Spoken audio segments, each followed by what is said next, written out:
Aujourd'hui, je te parle d'un sujet qui concerne beaucoup d'entre nous, comment équilibrer notre vie personnelle et notre vie de couple. Donc, trouver cet équilibre-là est hyper essentiel pour maintenir une relation qui va être épanouissante, mais qui va en même temps faire en sorte qu'on va être en mesure de prendre soin de soi, de prendre soin de l'autre. Donc, je vais te partager trois stratégies puis à la fin, je vais te donner un exercice que tu vas pouvoir mettre en place directement dans ton couple. Donc, je me présente, Chantal Guérin, thérapeute spécialisée en relations humaines, relations d'aide et en coaching de couple pour femmes. Avant de commencer, je t'invite à aller dans le descriptif, aller chercher, j'ai un outil gratuit pour toi. Va le télécharger, je te dis, tu vas vraiment triper. Il va aider justement au niveau de ta relation amoureuse. Pour le sujet, donc, la première stratégie que j'ai envie de te parler pour équilibrer ta vie personnelle puis ta vie de couple, c'est d'établir des priorités claires. Donc, de prendre le temps de discuter, en fait, avec notre partenaire de ce qui est important pour les deux, que ce soit du temps passé ensemble, que ce soit au niveau de la carrière, que ce soit au niveau des hobbies, du développement personnel aussi en même temps. Donc, en établissant nos priorités ensemble, on va pouvoir éviter des conflits, puis nous assurer, en fait, que nos besoins respectifs sont pris en compte. Donc, la deuxième chose que j'ai envie de t'amener, c'est de venir planifier des moments de qualité à la fois pour vous-même, mais pour ton couple aussi en même temps. Donc, ça va être essentiel de venir réserver du temps pour des activités personnelles autant que pour des activités de couple, parce que quand on est en mesure de se ressourcer soi-même, ressourcer notre couple, ben ça va vraiment mieux au niveau de la qualité des deux partenaires. Donc, vous pourriez vous fixer des rendez-vous régulièrement avec vous-même. Vous pourriez le faire aussi avec votre conjoint. Donc, ça va être de regarder en fait ce que vous avez envie de mettre en place. Est-ce que ça pourrait être de décider que, je sais pas, moi, le jeudi soir va être consacré à chacun nos passions personnelles, tandis que le samedi, ben, ça va être plus réservé à des dîners romantiques en couple? Je ne sais pas. Ça, c'est vous qui allez pouvoir répondre à ça.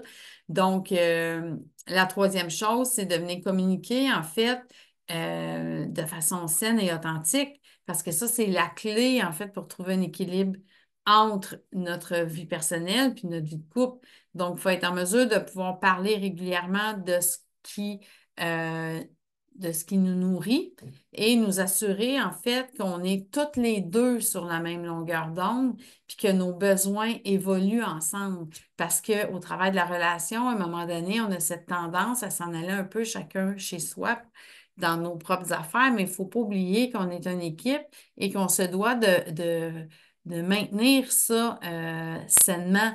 Donc, moi, je dis souvent, c'est la troisième patte d'une chaise, donc une chaise à un tabouret. Donc, c'est important de prendre soin de madame, de prendre soin de monsieur et de prendre soin du couple aussi en même temps.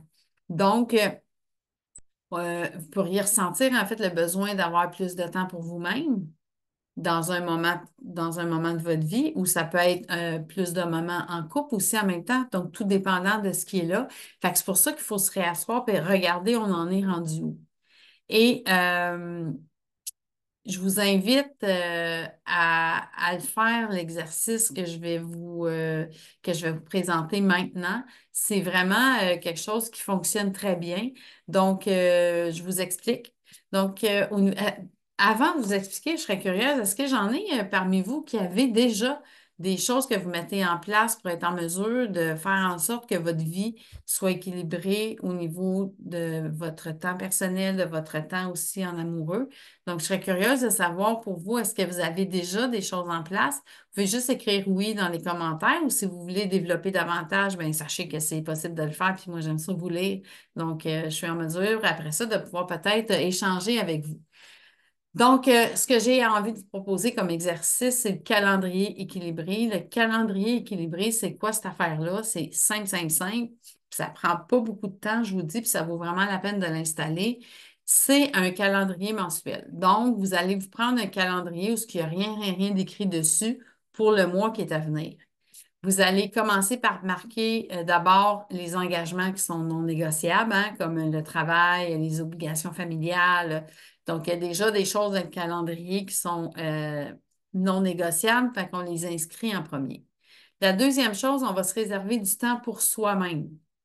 Donc, vous allez vous choisir une activité personnelle chaque semaine. Donc, à chaque semaine, vous allez devoir mettre à cet horaire-là une activité que vous aimez. Ça peut être une séance de yoga, ça peut être une sortie en solo, ça peut être un temps de lecture, ça peut être je vais aller marcher en forêt, je vais prendre mon bain pendant 2 heures. Donc, c'est important de se réserver une fois par semaine dans ce calendrier mensuel-là du temps pour vous-même. La troisième chose que je vous invite à faire, c'est de planifier des moments de qualité en couple. Donc ça, c'est important de réserver des moments dans ce calendrier-là. Donc, assurez-vous qu'il y ait un bon équilibre entre les moments personnels puis les moments partagés aussi en même temps. Donc, si je m'en mets à toutes les semaines pour moi-même, je devrais me mettre aussi pour mon couple une activité par semaine. Donc, ça, c'est la troisième chose qui rentre dans le calendrier mensuel. Et la quatrième chose, on doit revoir régulièrement ce calendrier-là. Donc, chaque semaine, on va prendre un moment pour regarder le calendrier avec notre chum, notre blonde, puis on va s'ajuster si c'est nécessaire, parce que oui, dans la vie, il y a des choses qui bougent, puis à un moment donné, ça se peut que ce qu'on avait planifié, il y a une urgence qui vient s'installer. Puis quand je dis urgence, c'est vraiment une urgence. C'est pas ouais, ben là, je vais manquer de temps pour passer au IGA en fin de journée, puis j'avais dit que je me prenais du temps de qualité. Ben, ton temps de qualité va passer en avant du IGA. Tu trouveras un autre moment pour ton IGA, ou tu enverras ou tu délègueras. Mais c'est important que les moments que vous mettez à votre calendrier, les moments toutes seules pour vous-même, puis les moments en couple, que ce soit des priorités. Que ce soit des priorités, parce que si vous ne le mettez pas en priorité, ça va prendre le bord, puis vous allez vous ramasser encore avec un déséquilibre. Donc, c'est important de s'ajuster, de revoir régulièrement notre calendrier. Ça pourrait être, je vous donne des exemples concrets, le lundi, je sais pas, moi, ça pourrait être une soirée libre pour chacun. Donc, les lundis soirs, c'est consacré à chacun de nos activités. Moi, j'aime lire, puis toi, tu aimes aller jouer au volleyball. Ben, c'est dans ces moments-là que ça se fait. Les mercredis, on pourrait décider de se faire un souper, pourquoi pas dans la pleine semaine en couple. Ça peut être ça aussi. Les samedis, on peut faire une activité commune ensemble. Ça pourrait être le dimanche, on va prendre un temps pour relaxer individuellement. Donc, vous pouvez mettre des choses dans votre calendrier. On a tous le même nombre d'heures et tout dépendant des priorités où on les met, c'est possible d'avoir ce calendrier-là mensuel, ce calendrier-là équilibré qui va vous aider à ça. Donc, si vous avez aimé ça, je vous invite à vous inscrire à ma chaîne. Je vous invite à partager cette capsule-là aussi avec votre environnement. Ça peut aider grandement. Et n'oubliez pas d'aller chercher votre outil que je vous disais au tout début. Puis j'ai envie de t'envoyer sur une piste de réflexion cette semaine. Donc, comment tu pourrais mieux équilibrer tes besoins personnels puis à ceux de ton couple.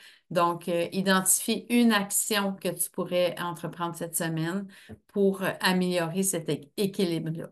Sur ce, je te souhaite une magnifique journée et on se revoit à la prochaine capsule. Ciao!